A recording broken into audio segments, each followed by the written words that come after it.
ప్రతిపక్ష హోదా ఇస్తేనే అసెంబ్లీలోకి వస్తా. అవును, ప్రతిపక్ష హోదా ఇస్తేనే అసెంబ్లీలోకి వస్తా అన్నారు ఆంధ్రప్రదేశ్ మాజీ ముఖ్యమంత్రి వైసీపీ అధినేత జగన్. అలాంటి జగన్ ఇప్పుడు అసెంబ్లీ సమావేశాలకు హాజరు కాబోతున్నారా? దానికి సంబంధించిన బిగ్ బ్రేకింగ్ న్యూస్ చూస్తున్నారా? రెడీస్ అసెంబ్లీ సమావేశాలకు వైఎస్ జగన్ హాజరు కాబోతున్నట్టుగా చర్చ జరుగుతోంది. గవర్నర్ ప్రసంగానికి ఎమ్మెల్యేలతో హాజరు కాబోతున్నట్టుగా తెలుస్తోంది. ఆంధ్రప్రదేశ్ మాజీ ముఖ్యమంత్రి సభలో అధికార పక్షంపై ప్రశ్నలు కురిపించే అవకాశం ఉందంటూ కూడా చర్చ జరుగుతోంది. కూటమి ప్రభుత్వాన్ని హామీలపై నిలదీయబోతున్నారు జగన్. ఈ నెల 24 నుంచి ఆంధ్రప్రదేశ్ అసెంబ్లీ సమావేశాలు ప్రారంభం కాబోతున్నాయి. బడ్జెట్ ప్రవేశపెట్టేందుకు కూటమి ప్రభుత్వం సిద్ధమవుతోంది. ఈ నేపథ్యంలో ఆంధ్రప్రదేశ్ మాజీ ముఖ్యమంత్రి వైసీపీ అధినేత జగన్ అసెంబ్లీలోకి అడుగుపెట్టబోతున్నట్టుగా చర్చ జోరందుకుంటోంది.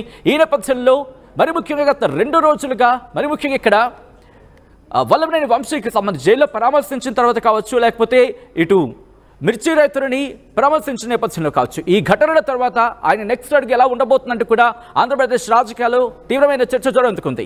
ఈ నేపథ్యంలో అసెంబ్లీలోకి అడుగు పెడతారంటూ చర్చ జోరందుకోవడం ఇప్పుడు కీలకంగా మారింది. మరి ముఖ్యంగా ఇంట్రెస్టింగ్ డిస్కషన్కి దారితీస్తోంది.